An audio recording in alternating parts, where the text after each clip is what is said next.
Hey everybody, welcome back, and I guess we're still chasing that sound, right? Never stop.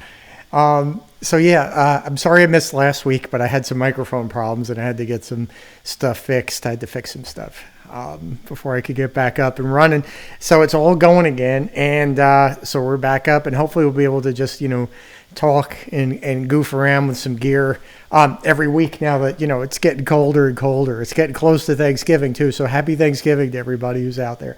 All right, so I figured this week talk a little bit about EQs, right? And the effective studio EQs on that particular album sound, I'm of the opinion that the studio gear was 90% of what was unique, other than obviously the player himself.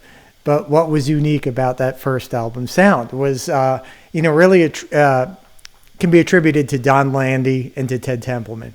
I think there's a lot of similarities between, let's say, the way they would treat a vocal track on like a Doobie Brothers album and the way that Eddie's guitar sounded. To me, it was like they determined, or they felt like that was the star of the album, right? That we're going to make his guitar sound like the same kind of quality as, a Doobie background chorus, right? We're going to really make it sound special. And, his playing obviously was the reason why they wanted to do that. So we're not taking anything away from Eddie here, but I think the reason why it sounded the way it did was due to Ted and due to Don Landy, right? And I think Eddie would agree with that if he were with us right now.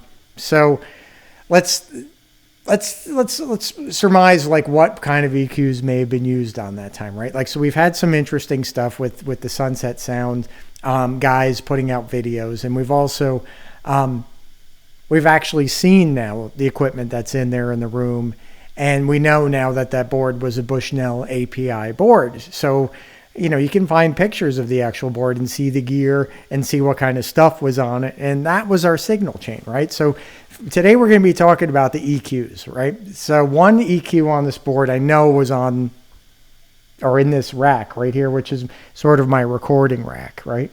One of the EQs that I know was used was this right here, the API 3-band EQ, right? So for the purposes of this video, what I'm doing basically for the signal chain, I should have said that, was we've got our guitar with the custom in there. Not that this is terribly important, because I think you could probably do it with a bunch of other things. But the guitar with the custom into our pedal board, that's the flanger on there, the phaser, right? The 6-band EQ.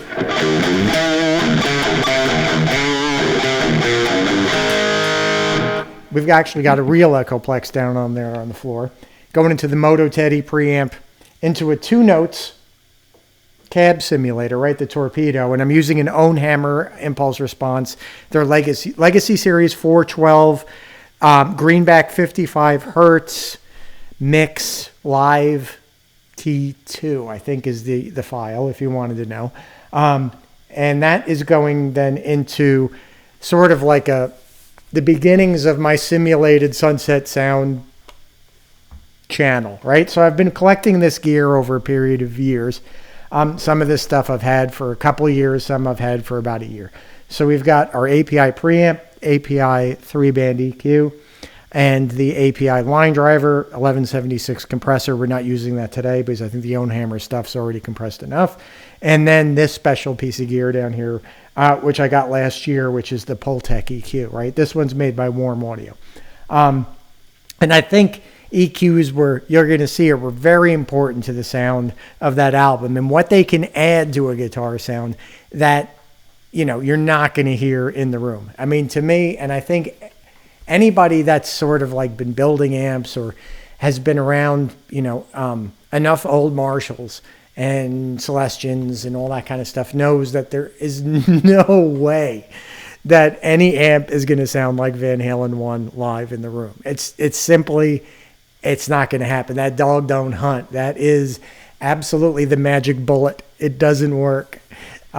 So what was happening after the amplifier, I think, was what is the key, right? So I'm just going to show you what we're adding to the sound, and then you guys can comment a little bit, and then we can keep on going from there, right? I'm going to try to make this video not too long. So I'm going to take out the EQs, and you're going to hear just the pedal board, the Moto Teddy, and the 2 notes impulse response, right? And this is stuff that you can put together real easy, right? Right? And that's got kind of a cool kind of a sound to it, right? You can still hear the Echoplex down there.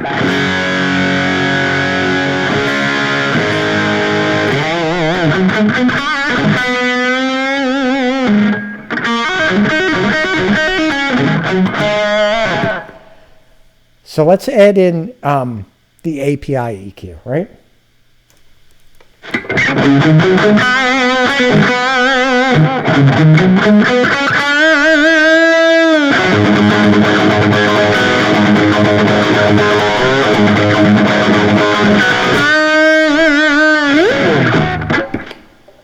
And what we are adding, right, is 10 kilohertz, right? We're adding about 4 dB at 10 kilohertz. And we're adding a little bit of mid-range to help with the voice of the guitar, to give it more of a vocal quality, right? So we've got about 600 hertz. We're adding in about 2 dBs at 600 hertz, right? And these have a very particular sound to them. I mean, if you're taking, let's say, like any other EQ, like a graphic EQ, as I have so many of them, your EQs, a regular 10-band, this has a very unique sound to it. It's Q point, which relates to how wide of a frequency it works on. Its coloration is unique. I can tell you that. Nothing else sounds like, no EQ in my collection sounds like the API EQ. And we know that API was in that studio, so we can assume that it sounded probably something like that. And the reason why I chose the 10 kilohertz was in that Greg Renoff book about Van Halen that came out a few years ago. There's a little bit about the recording days for that first album. And Ted Templeman is relating, I guess it's to Greg, about recording with Don Landy, who was the engineer, and saying that those two would work together so often on Doobie Brothers and things like that, that he could just look at Ted and he knew exactly what or rather look at Don, and he knew exactly what he wanted. And he said it was usually +2 at 10. So 10 kilohertz, 2 dBs. Exercise your judgment to taste more pepper, less pepper, more salt, less salt. I added a little bit more of the more than 2 dBs. I added 4 dBs. So, right, that's in, out. Put it back in. You see, it starts to really give it a live sound and like more clarity and more air, right? Because that's what we love about that sound, is that it's bright yet dark at the same time. All right, so that's the first EQ that I theorized was added in, and these settings, I play around with a lot, and I'm never quite satisfied yet as to where they might have been. So the next EQ is this Pultec, and this thing is really something else, right? If you've never heard what a Pultec can do to a sound, then you haven't lived. In my experience, it's like parting the clouds to see the sun come through. All right, so I'm just going to flip it in while I'm holding a chord, right? I'm going to hold down this G, and then I'm going to flip it on. You can hear.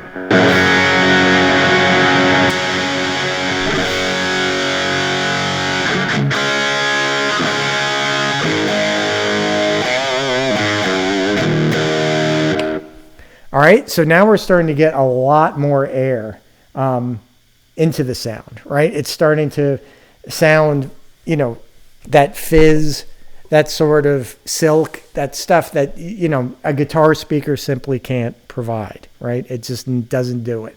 This is adding in things that weren't there, all right? So let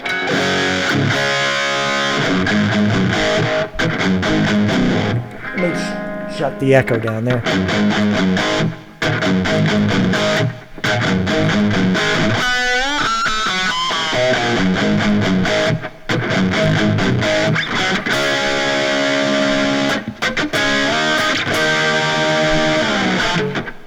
Right, so you're starting to get that grab and that sort of,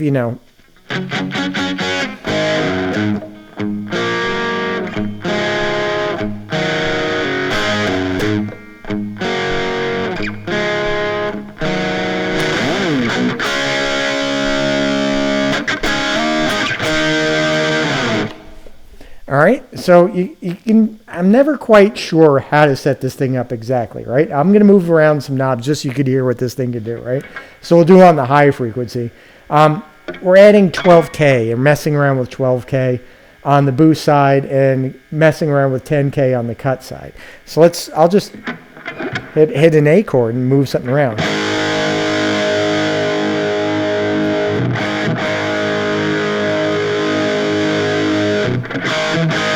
Maybe there's a little bit better.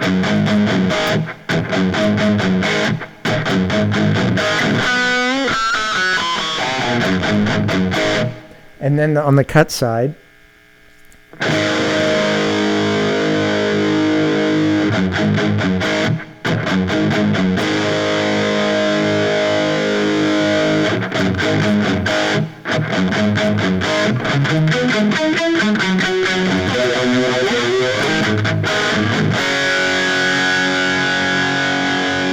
and then we could play a little bit around with the bottom end just to give you a quick thing, and then we could call it a day.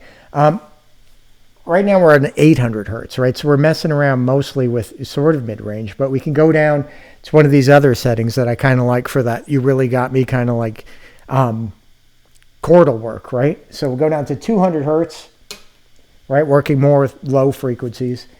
Bring up the boost a little bit and bring the cut way up, right? So we're cutting a lot of 200 hertz while we're simultaneously boosting it. And that's one of the sort of like little anomaly sort of like things about the Pultec, is that you could do things like boost and cut the same frequencies and get these kind of tones that, you know, no other EQ is really capable of doing. And it's sort of like this really thick kind of glue sound, right? So we kind of do a lot of cut in the 200 hertz.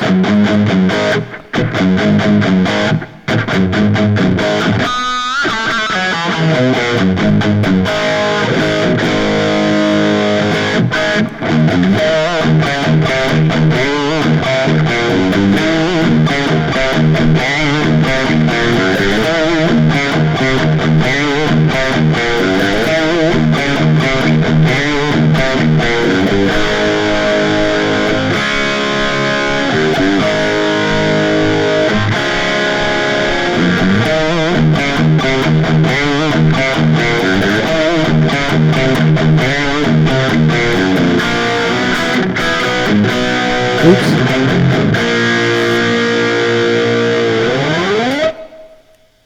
Yeah, so I can't really decide how to set this thing up yet. So if someone out there has got an idea of their favorite Pultec setting for the Van Halen sound, throw it out and I'll give it a shot, right? Yeah, so that's sort of been my theories for a number of years, is that what we're really listening to and what we're really sort of enamored with, other than the music and the playing itself, is the signal chain of the microphone. The microphone was really Don Landy's instrument, right? As the fifth member of Van Halen, playing the microphone. And what came on after that is really, I think, what made that sound it sound. So anyway, I think that's enough for today, and we'll be back soon, and maybe we'll do something with the Echoplex. I know that someone had asked about whether the album for the Eruption Dive Bomb at the end of that was done with the Echoplex versus the Univox. So we have both of those, so we can do a little shootout and see which one it is. I'm tending to lean towards the Univox, but you never know, right? The Echoplex could be the thing. So anyway, thanks for tuning in. I'm going to go get myself some more pink drink, and we'll see you next week.